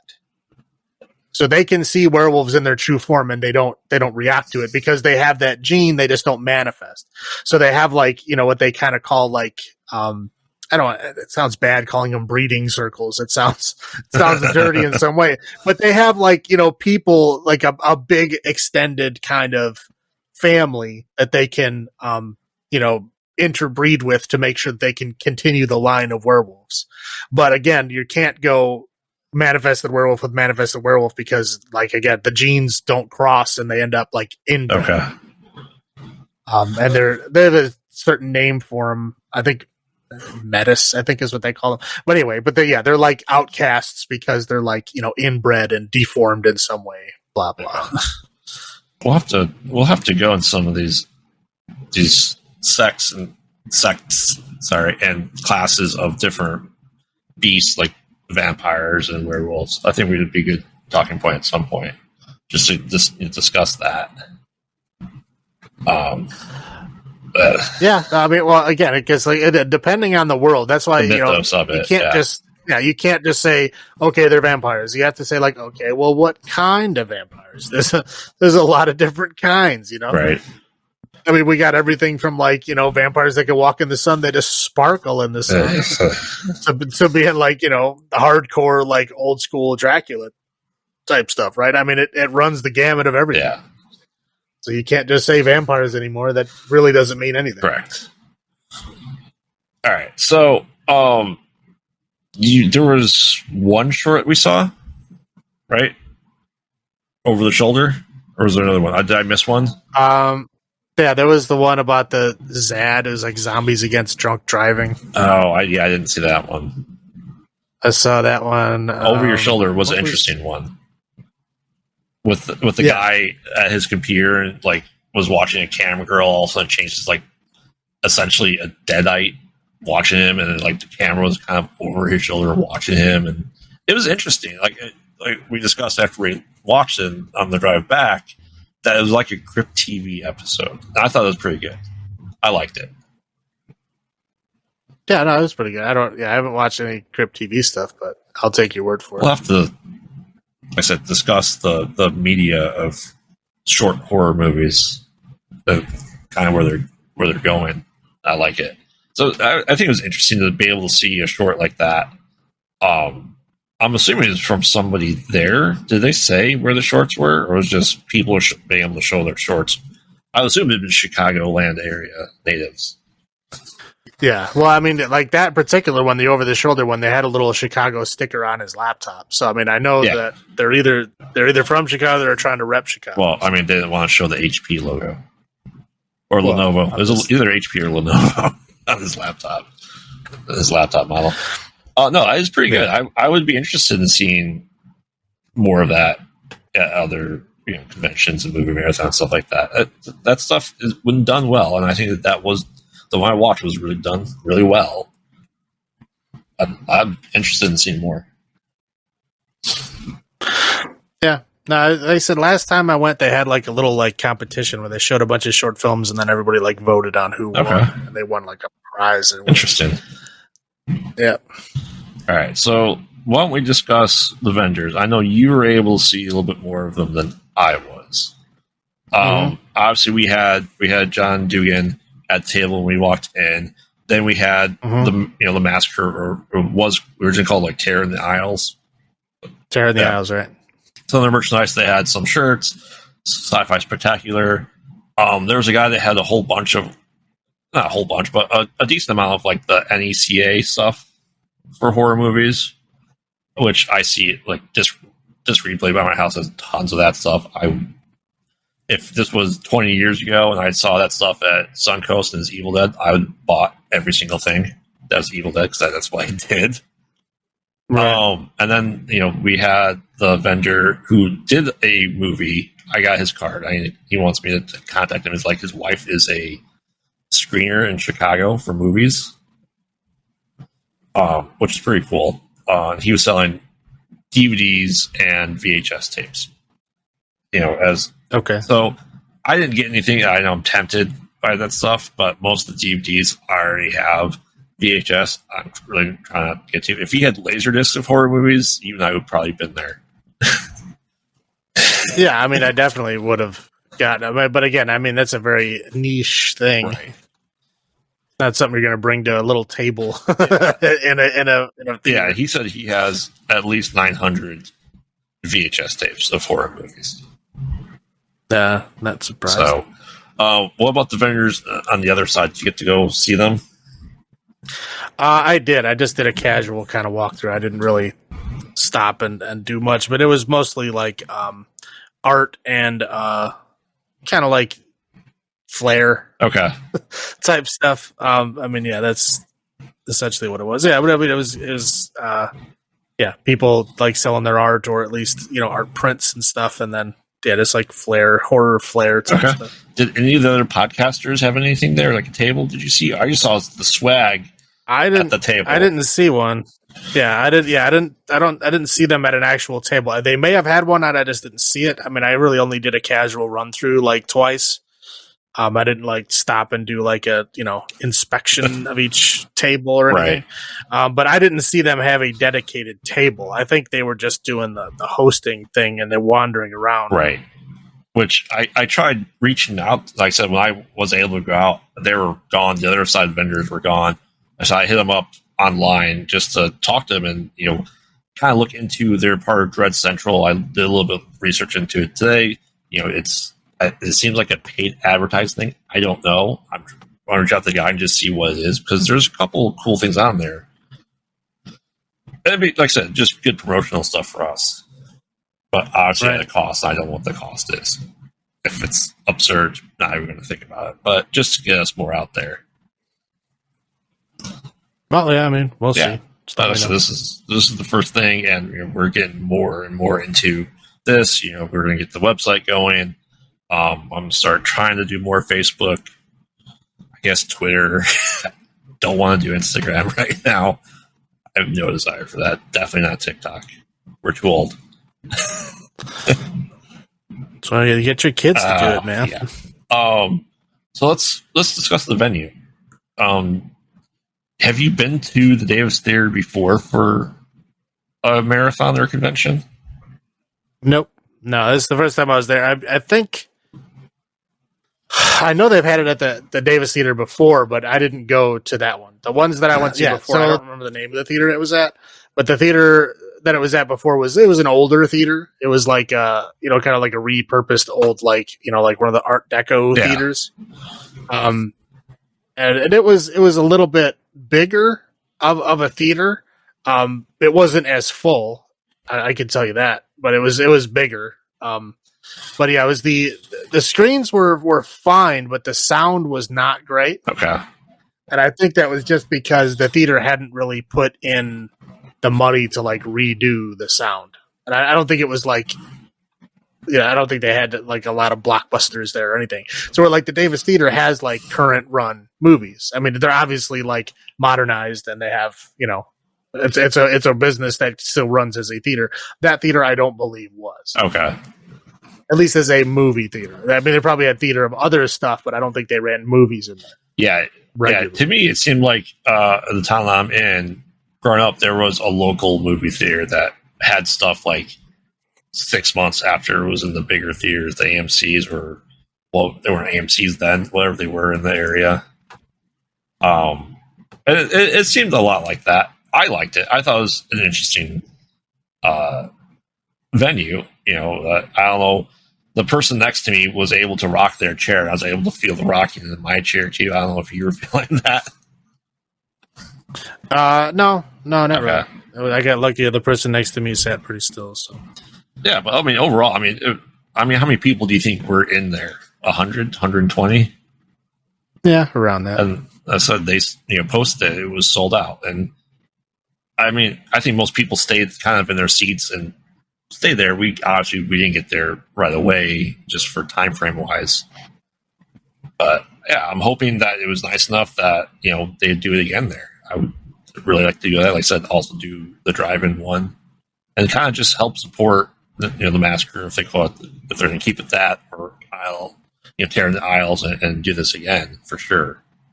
But we briefly talked to a couple of the crew that were running this. I don't recall their names off the top of my head. I don't know enough. I don't want to slaughter anybody's name. I remember parts of it, but I don't want to be that guy. Yeah. So I mean, but they're good people. How about? Oh yeah, they were, like I said, I was using Facebook Messenger. That's why I reached out to them. Just like I said, for shits and giggles. What was that, a couple weeks ago? We're discussing it, and we were able to do it. They seem really nice guys. Messaged them. They asked how things were, how we like it. I talked about this is our first time doing this. It was my first marathon or convention with vendors ever going to it, and I told them like it was great. I liked it a lot. I don't know what I was expecting, quite honestly. Like for some reason in my head, I had between like not quite a con, Comic-Con, but this is probably what Comic-Con was like 20 years ago. Well, yeah, when I was a kid, that's what comic conventions were. Like they would rent out like a Knights of Columbus hall. Right. You know what I mean? And it was just a bunch of dudes at booths with boxes of comics. That's all it was. Right. Now it's this big extravagant thing. Well, yeah, now, there's people doing cosplay and all that kind of stuff. I mean, it's great. Don't get me wrong. I'm just saying, like, when I was a kid going to the conventions, they were not as interested. Yeah. But like I said, the crew members or workers that were part of this, I think there was like 8 or 10 people, I believe they said, involved with everything, setting this up and doing all the stuff. I think they did great work. I think they did really good shout outs for us, for everyone that was involved with it. The mic up front was a little hard to hear sometimes, especially with John Dugan. But I went up there, handed out some of our shirts that I had made, and overall, I just they go, "Hey, what can we do for you?" It was cool. I liked it. And they even offer us free tickets to the drive-in if we were able to make it. But so neighborhood-wise, I know you are kind of familiar with the neighborhood this was in. I could have sworn I'd been down there before. One of my old jobs when I was in Chicago, one of the owners lived down Milwaukee Drive. But I mean, the only complaint I really had with the neighborhood was parking because of Applefest. Well, yeah, if Applefest was not there, I think we would have been a lot better off. But yeah, we ended up, because we ended up going in like a train going around the Apple Fest, like trying to find parking. But I mean, yeah, we had to do a little walk to get there, but it's not bad. It wasn't bad. I mean, you have to be used to that. Going in the city, you have to be used to doing a little bit of that's probably the shortest walk I've ever had to a venue when I've gone to Chicago, quite honestly. I mean, I've walked from Millennium Station to the theater by Goose Island by the Cubs field. It was a long walk. Took about 2 hours to do. Paid for a cab. We hoofed it for 2 hours. Yeah. The way back, like, we're not. This is 2008. I was seeing my name is Bruce, and because Bruce Campbell's there, I dragged the then girlfriend, now wife, up there, and she's like, we're new and like, oh, we're not gonna catch the last train out of Chicago. We took the train in and like midnight. I'm like, I guess I'll have to pay for a cab. Other than that, that's an expensive cab. It's a very expensive cab. But I wasn't going to make another 2 hours back for the 1 a.m. train. Or I'd be stranded in Chicago. Hotel would have been more expensive than the cab. But I mean, that's true. Uber wasn't around then, so not much of a choice. Right. Oh, overall, though, I mean, I think it was great. I can't remember the last time I've been downtown Chicago for an event like this before COVID. Well, yeah. But the crowd overall, we discussed this briefly. Essentially the same crowd of essentially goers, right? People that enjoy horror movies. I don't know. In my head, I was expecting some cosplay. I don't know why. just no. Like a mask or something, right? Or something. I don't know. Like I said, this is my first one. I guess my experience has been just what's on TV and movies is for marathons and conventions. Yeah. Well, you don't get cosplay unless you get like a big place. Like if you're in like the McCormick Center, right? I mean, or McCormick Place. Yes, then you're gonna get people dressed up in cosplay because it's gonna be a big old convention. Right. But if you're just at your local, neighborhood type one, no. they don't do that stuff. I've been to quite a few of them, and yeah, I've never seen. I mean, I've seen like some goth folks and like their heavy goth makeup, but I mean that's not something that they don't do when they go out normally. So, but yeah, I mean that's about it. I've never seen anybody get like crazy, messed up with stuff like that. I mean, I've seen a couple. Don't get me wrong, I've seen a couple, but very uncommon. I just maybe it's because I think we discussed this before. Was when I was growing up, a couple towns over, there was a theater that showed Rocky Horror Picture Show every Friday at midnight, and people dressed up for it. And I think that's what kind of I had in my head. Okay. Was that I've been to part of that, but I think that's more of a cultural thing with the movie. Like, so they bring toast, they throw it at the screen when they say, "Here's a toast," all that sort of thing. Right. But I mean, I think everyone was kind of wearing a horror shirt of some sort. Well, yeah, you got to rep it, man. That's how we were wearing our stuff, obviously. Correct. Overall, I mean, I think for the area wasn't that big, but I don't felt like we were just sardines in a can. I've been places where it's that, right? I'm sure you have too. Oh, yeah. Just shoulder to shoulder crowds. But overall, no, I think the venue was great, and I'm hoping they can do it there, and and go from there. I hope it grows more. Honestly, I'd like to see more. Well, they already sold it out. I don't think they can get any bigger than that unless they rent out all the theaters. Right. But then they'd have multiple movies playing, and you'd have to make a choice on which one you want to watch. Yeah. I'm just wondering if there's a bigger... I mean, Chicago's big. I don't know if they'd be able to do... well, yeah, you can get a giant theater, but giant theater means giant pay. Right. You know what I'm saying? Like, you got to pay. I wonder if you could just do a hall. A bigger hall. I don't know. It's... Well, if you want to get them a bunch of money, I'm sure they'd love to do it, but they're going to have to pay for it. Right. So, like I said, this is our first convention / marathon that we've been doing with the podcast and for sponsorship. Something you want to do again next year? Yeah, I'm on board. I'm wondering if we can get involved, or if there's only certain movies. I'm sure they have to. I don't know, like they have to pay for the rights to show it in the theater, I would assume. I would guess so. I mean, but I have no idea. I'm just, like I said, I want to do it again. They already asked, I told them, like, hey, you guys do this again, hit us up. And they said, absolutely. So that's cool. Yeah. So obviously, like I said, this would be our first one. Meeting new people, you and I have some issues sometimes meeting new people, let alone talking. Yeah, I'm not good at human interaction at all. I'm much better in like a virtual space. Right. Like I said, they had asked us if we wanted to go up there and announce the movie and give a description.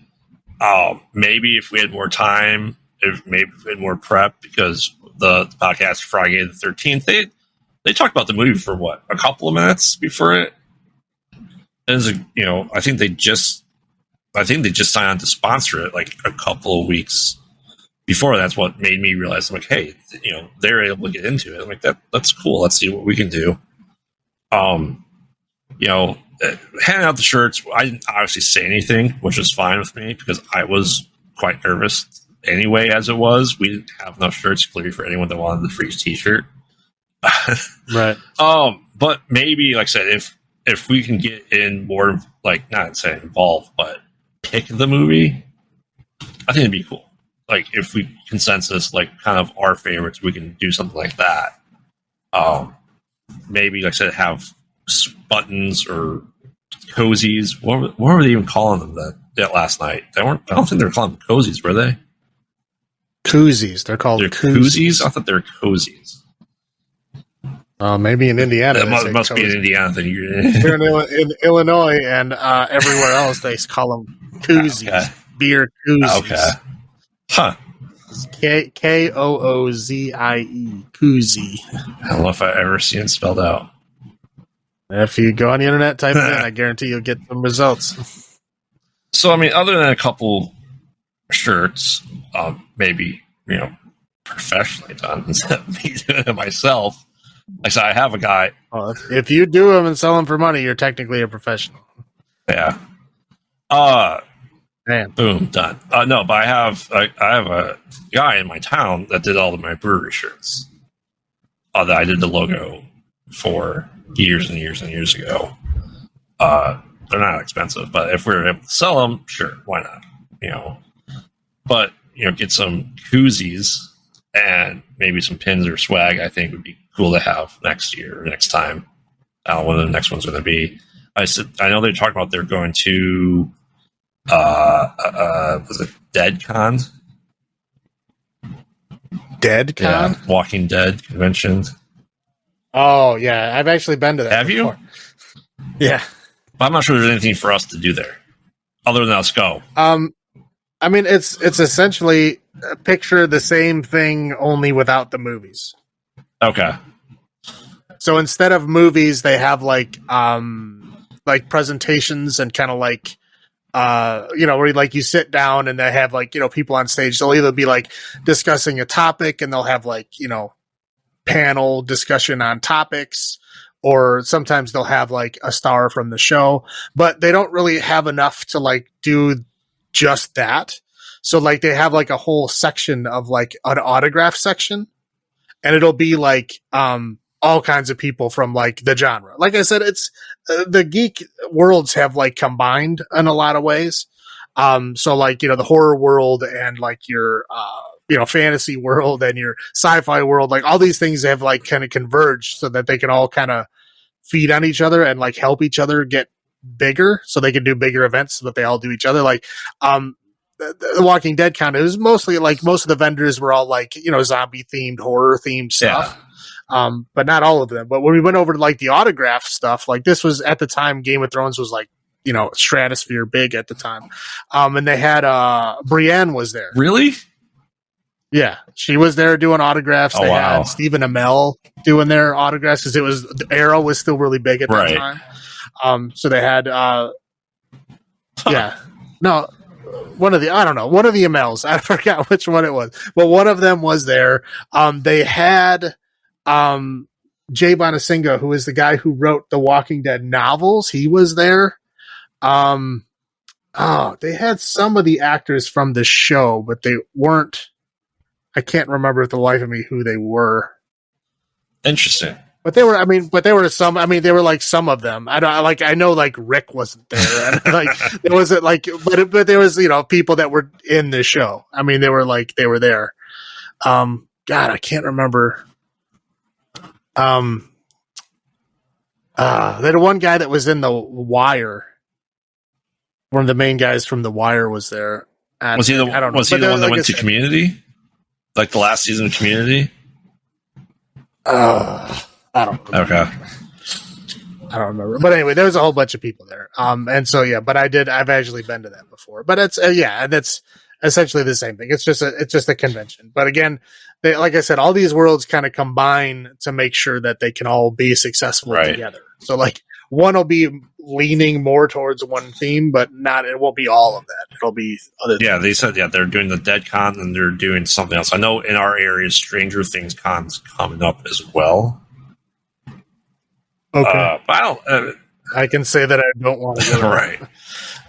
I mean, don't get me wrong. I like Stranger Things. It's just it's a very, very popular right now, and it's going to be very busy, and it's going to be a lot of younger folks. And right. Nothing against the younger folks, but they're I'm old, and they're faster and louder than I am, and I don't really. I'm not that far behind you there, buddy. Yeah, so I don't want to be fighting them for stuff. So hey, you guys can have it. You guys are doing a good job keeping it going. I'm not going to get in your way. So it sounds like. Did you ever watch the show Con Man with Alan Tudyk? Alan Tudyk. No, I'm aware. Yeah, of it. I mean, they had panels that he'd just go up there and have discussions, like Q&A panels. It wasn't showing movies or anything like that. So it's kind of like that, like a true con. Yeah. Okay. Right. Yeah, I like the mix of the movie marathon and convention. I think, especially if we can get in there and sponsor stuff like that, that'd be more up our alley. I mean, maybe we'd go and just be ourselves at other things at some point. Not sponsor, obviously, but still just go to it, just horror stuff, and just kind of subscribe and see what's there, in our area. I don't want to go too far away. Right. I said maybe the drive-in would be the farthest. I think DeadCon the year I went, I mean, this is years back. This is not recent. I would say maybe like 10-ish years ago. Maybe like 9, maybe 8, whatever. But it was kind of around there. It was like, when Walking Dead was at its like peak popularity, and like Game of Thrones is at like peak popularity. It was before it declined and everything. But yeah, and I went there to do that, and it was cool. Sounds more exciting than the thought cons I went to in Chicago, where I fell asleep because they were boring. And it's about technology. Yep. Yep. And there was a little bit of cosplay there, not a lot, but there was some. So, I mean, our plan is to do this again, right? And when we do it next year, we'll be shortly after our 1 year of doing this podcast. We'll have a lot more stuff under us. I think be better prepared. Is there anything that you want to see from the next time we do this? That you would hope to do or get out of it? No. I mean, I hope that there's movies that either I would really want to see in the theater, or movies that I have not seen before that I actually want to see. I mean, that would be cool. But again, it's whatever, man. I mean, whatever works, whatever's going to bring the crowds in. I'm cool with that. If you had to pick a movie your ideal movie to, if we were able to pick a movie to sponsor, what would it be? Videodrome? Yeah. I mean, we can't give away anything right now about Videodrome. It's going to be on our list, and people have to tune in to catch stuff from it when we discuss the Videodrome, right? Mm. I mean, we could have had the opportunity if we were doing the drive-in one. Right. At 3 a.m. We would have been dead. We'd have been dead tired. I mean, you can probably guess what mine is. Interview with the Vampire. Clear that one. Well, yeah. No, well, I mean, the big question is it going to be one or two? I mean, that's the big question. See? You don't even know. One. Okay. I mean, I would bet on that, but I'm saying it's up in the air whether it's one or two. Definitely one. I mean, last year would have been the ideal year to do it because I saw Evil Dead back in theaters because it was the 40-year anniversary of it. And while there's other drive-ins up in Michigan that Bruce Campbell was at, he was not at this one. I wish he was, but he still had a little video thing. And I said, I met him once. I'd love to be able to do it again. He's much older than us. But, I mean, yes. Yeah, Evil Dead sponsorship, I would absolutely love. I mean, clearly, half my sleeve is Evil Dead. So. I mean, that's, yeah, I don't know the red tape and all that stuff involved in picking a movie or getting a movie there, but I mean, more power to you. Yeah. Yeah, like I said, maybe we can see how that process goes, and obviously they want stuff that people show. I just wonder how they pick Child's Play 2 as opposed to the first one. Something had to happen. Well, like I said, it's probably easier to get, is my guess. Right, and it makes sense they had Texas Chainsaw because they had John Dugan there. So do you think they got John Dugan first, and then they go, hey, we're going to have to show Texas Chainsaw? I mean, I don't know. It was called The Massacre way before they announced that Texas Chainsaw Massacre was going to be there.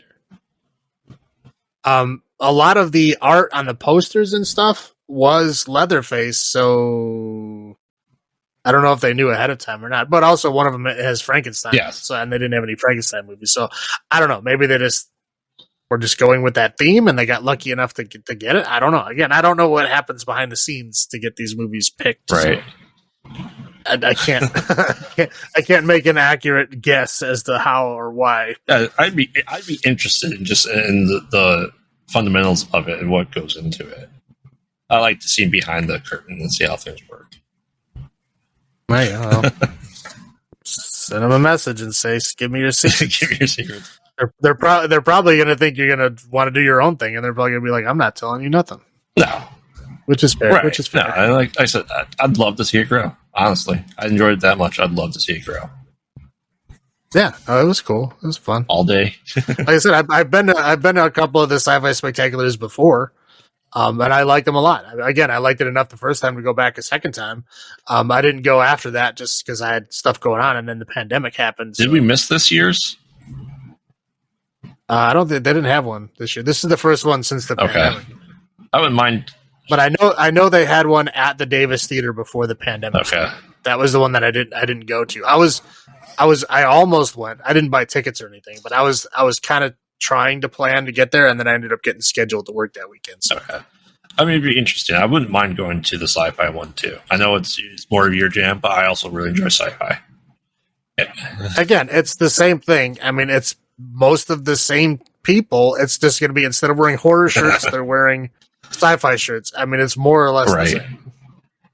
Again, like I said before, a lot of these worlds and realms have combined together. Yeah, and it's good because again, they're making the whole thing big enough to, like, you know, everybody can support each other and keep it moving forward. There's a lot of crossover between some stuff anyway. Sometimes the line blurs, you know, especially like sci-fi horror. That happens a lot. Right. So yeah, I mean, Yeah, it all happens sometimes.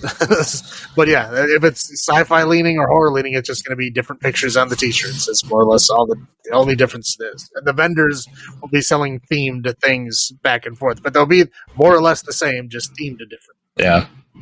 If we ever look at that and they start doing some horror sci-fi, we'll have to see if we can get on that too, especially like Event Horizon.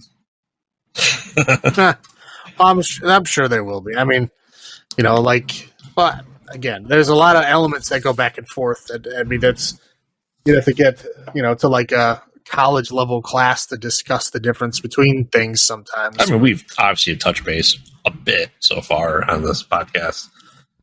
Yeah, I mean, I'm just saying. If you look at what defines each genre, a lot of times that crosses over. Sometimes heavily into one, heavily into the other, but sometimes just touches on it, but can still technically be considered. Right. So yeah, but we'll keep our eyes out and hopefully see if we can't at least go to them, if nothing else. Right. So, all right. Anything else that you want to add about the event from last night? No. Okay. Well, then stay tuned for next week's podcast. We're going to be splitting up the Hellraiser franchise. We're going to do two different podcasts on it because it is encompassing what this Friday on the 7th, the 11th movie in the franchise. And for us to be able to go and dive deep, not deep, but deep into the movie, we're splitting it up and we'll be discussing the first 5 movies of the Hellraiser franchise. So this is Graveyard saying, have you checked on the children? And this is Salem saying, long live the new flesh. Bye.